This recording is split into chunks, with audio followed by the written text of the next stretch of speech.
Hello guys, welcome to another video of stock market friends. Method hub software limited guys, इस IPO का आज day 2 का subscription open हो रहा है। जानेंगे लाइव सब्सक्रिप्शन, जीएमपी कितना चल रहा है, लिस्टिंग कितना मिलेगा, परफॉर्मेंस कैसा रहा, अप्लाई करे या फिर नहीं, फाइनल डिसीजन क्या लेना चाहिए, इन सभी पॉइंट्स को डिस्कस करेंगे। और ये कोई रिकमेंडेशन वीडियो नहीं है, इसलिए जो भी फाइनल डिसीजन लीजिएगा अपने रिस्क पर लीजिएगा। चलिए फ्रेंड्स, वीडियो स्टार्ट करते हैं।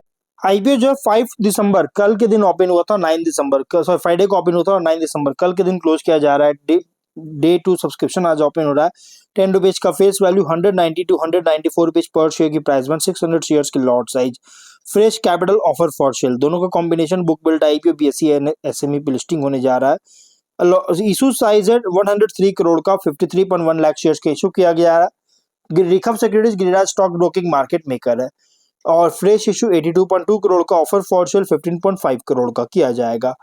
वहीं अगर हम बात करेंगे जो अलॉटमेंट डेट का 10 दिसंबर का, 11 दिसंबर रिफंड्स रिलीज किया जाएगा, शेयर्स डीमैट अकाउंट में क्रेडिट होगा, 12 दिसंबर का लिस्टिंग डेट रखा गया है। क्यूआईबी ऑफर दिया गया, एंकर इंक्लूड नहीं करेंगे, 19.6%, big HNI 9.5%, small HNI 4.7%, retail में 33.2% ऑफर दिया गया है। एंकर से 29.1 करोड़ का फंड रेज कर चुका है। रिटेल ओनली 2 लॉट अप्लाई कर सकते हैं, 1200 शेयर्स में 2.3 लाख रुपीज पे करना पड़ेगा। Small HNI minimum 3 lot apply कर सकते हैं, 3.5 लाख रुपीज पे करना पड़ेगा। मैक्सिमम 8 लॉट अप्लाई कर सकते हैं, 9.3 लाख रुपीज पे करना पड़ेगा। Big HNI minimum 9 lot apply कर सकते हैं, 10.5 लाख रुपीज पे करना पड़ेगा। रिटेल में अगर 5 टाइम सब्सक्राइब होता है तो आपको अलॉटमेंट ओनली 1 लॉट किया जाएगा। अगर स्मॉल एचएनआई में 15 टाइम सब्सक्राइब होता है तो अलॉटमेंट ओनली 3 लॉट किया जाएगा। बिग एचएनआई में अगर 20 टाइम सब्सक्राइब होता है तो अलॉटमेंट ओनली 9 लॉट किया जाएगा, इससे ज्यादा आपको अलॉटमेंट नहीं होगा। तो अगर हम बात करें इस कंपनी के प्रोमोटर होल्डिंग का, तो प्री इशू 35.3%, पोस्ट इशू 26.8% का होल्डिंग देखने को मिल जाएगा। अब अगर हम बात करें सब्सक्रिप्शन को लेकर, गाइस इसका सब्सक्रिप्शन डे 1 में बहुत स्ट्रॉन्ग देखने को मिला है। क्यूआईबी 3.35 टाइम सब्सक्राइब है, 10.57 लाख शेयर्स का ऑफर था, 35.45 लाख शेयर्स का बीट किया, 68.7 करोड़ का। बिग एचएनआई 5.9 टाइम का, 5.1 लाख शेयर्स का ऑफर था, 30 लाख शेयर्स का बीट किया, 58.7 करोड़ का। और देखिए यहाँ पे जो भी सब्सक्राइब हुआ ना, बिग क्यूआईबी और बिग एचएनआई से मेनली सब्सक्राइब देखने को मिला है। बाकी रिटेल और स्मॉल एचएनआई में एकदम बिल्कुल ना के नो सब्सक्राइब, मतलब लो सब्सक्राइब देखने को मिल रहा है। बिग स्मॉल एचएनआई से 14% ओनली सब्सक्राइब है, 36.6 थाउजेंड शेयर्स का बीट किया, 71 लाख का बीट हुआ। और रिटेल में 24% ओनली सब्सक्राइब किया, 4.3 लाख शेयर्स का बीट किया, 8.4 करोड़ का। टोटल हुआ 1.95 टाइम का ओवर सब्सक्राइब, वो भी इसलिए क्योंकि क्यूआईबी और बिग एचएनआई में सब्सक्राइब देखने को मिला है। 70.4 लाख शेयर्स का बीट किया, 136.6 करोड़ का। टोटल हुआ 413 एप्लीकेशन सबमिट।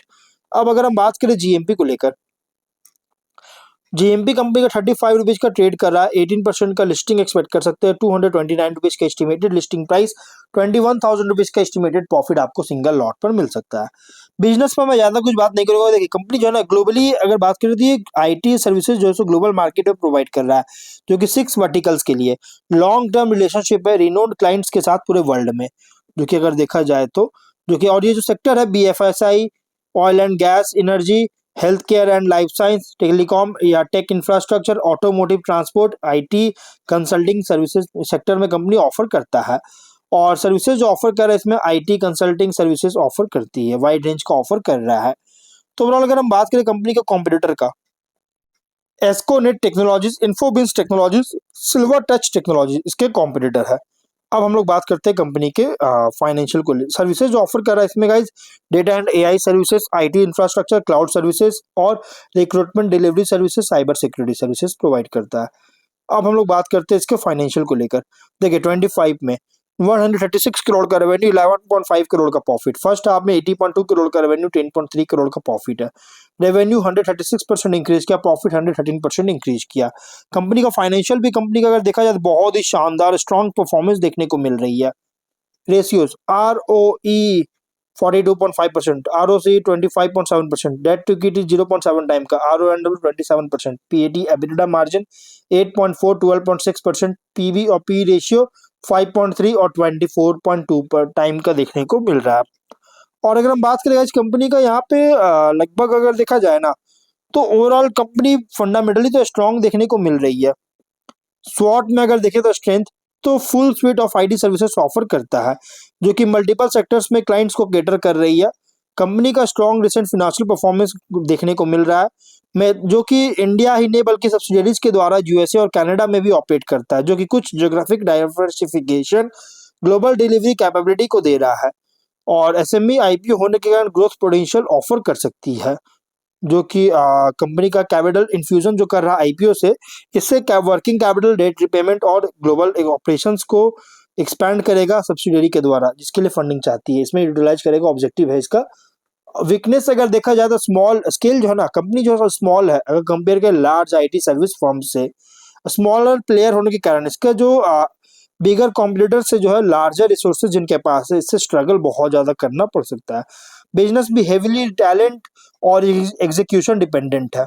एसएमई लिस्टिंग के कारण लिक्विडिटी जो है लिस्टिंग के बाद लिमिटेड हो सकता है, शेयर प्राइस में वोलेटाइल हो सकता है, जिससे हायर रिस्क इन्वेस्टमेंट क्रिएट कर रहा है।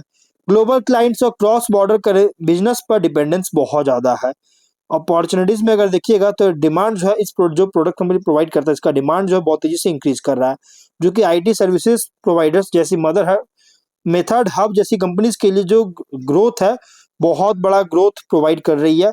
और ग्लोबल फुटप्रिंट के लिए भी जो कंपनी स्केल अप कर रही है, जिससे सब्सिडियरी जो प्रेजेंस है अब्रॉड में, इससे लेवरेज दे रहा है, जिससे मोर इंटरनेशनल क्लाइंट कॉन्ट्रैक्ट्स को सिक्योर कर रहा है, रेवेन्यू डाइवर्सिफिकेशन इंक्रीज हो रहा है। आईपीओ प्रोसीड से जो company working capital debt profile को इम्प्रूव करेगा, इससे फिनेंशियल फ्लेक्सिबिलिटी जो है सो गेन कर सकता है, जिससे स्किल बिल्डिंग, टेक्नोलॉजी अपग्रेडेशन और एक्विजिशन जो है करने में जो सो इन्वेस्ट करेगा, जिससे सर्विस ऑफर जो कर रहा है उसको एक्सपैंड करने के लिए। ग्लोबल जो निश और मिड साइज्ड आउटसोर्सिंग जो है ग्लोबल क्लाइंट्स के बीच में, इसके लिए डिमांड ग्रो कर रहा है, जो कि स्मॉलर अगाइल फर्म्स जैसी कंपनीज के लिए जो है सो बिजनेस को लार्ज लेगेसी वेंडर्स के कंपैरिजन में बहुत तेजी से विन कर रही है, क्योंकि उस पर कॉन्ट्रैक्ट्स बहुत ज्यादा मिल रहा है स्मॉल कंपनीज को, जिससे अगर क्वालिटी और फ्लेक्सिबिलिटी डिलीवर करता है तो। लेकिन थ्रेड भी है, इंटेंस कॉम्पिटिशन है बहुत बड़े बड़े कंपनीज के साथ, रैपिड टेक्नोलॉजिकल चेंजेस होता है, plus economic downturn, slow down होता है आईटी ग्लोबल आईटी स्पेंडिंग और आउटसोर्सिंग ट्रेंड्स में, तो इसकी वजह से भी रेवेन्यू हर्ट कर सकता है। बहुत सारे आईटी फर्म्स होने के कारण की क्लाइंट्स पर डिपेंडेंस है, प्लस सिग्निफिकेंट क्लाइंट्स के डाउन साइजिंग या लॉस होता है, तो मटेरियली जो है सो बिजनेस को अफेक्ट कर सकता है। तो ओवरऑल गाइस रिस्की आईपीओ तो है, कंपनी जो है ना हायर रिस्क है, potential high growth SME level IT service bet है, लेकिन गाइस सक्सेस भी डिपेंड करता है एग्जीक्यूशन पर, हेवीली डिपेंड करता है, और क्लाइंट्स के ग्रोथ और रिटेन के एबिलिटी पर, कॉस्ट एंड को मैनेज करने पर, ग्लोबल ऑपरेशंस को स्केल करने पर जो सो डिपेंड करता है, इसका हेवीली बिजनेस डिपेंड करता है। 35 रुपीज का जीएमपी, 18% का लिस्टिंग एक्सपेक्ट कर सकते हैं। अब यहाँ पे ऑब्जेक्टिव की बात करें, loan repayment, long term working capital requirement, और तो सब्सिडियरी के द्वारा इन्वेस्टमेंट करके कंपनी वर्किंग कैपिटल रिक्वायरमेंट करेगा, अनआइडेंटिफाइड एक्विजिशन करना चाहती है, इसके लिए फंडिंग इसके लिए आईपी लेकर आया है। ओवरऑल देखिए कंपनी का जो प्राइस बैंड जो बिजनेस मॉडल के अकॉर्डिंग जो है ना, ब्राइट प्रोस्पेक्ट जो सो आगे देखने को मिल रहा है, इसलिए गाइस आप इसमें मीडियम टू लॉन्ग टर्म के लिए कंसीडर कर सकते हैं, बट फाइनल डिसीजन अभी भी अपने रिस्क पर ही लीजिएगा, ये कोई रिकमेंडेशन वीडियो नहीं है। तो मिलते हैं नेक्स्ट वीडियो में, टिल देन बाय बाय।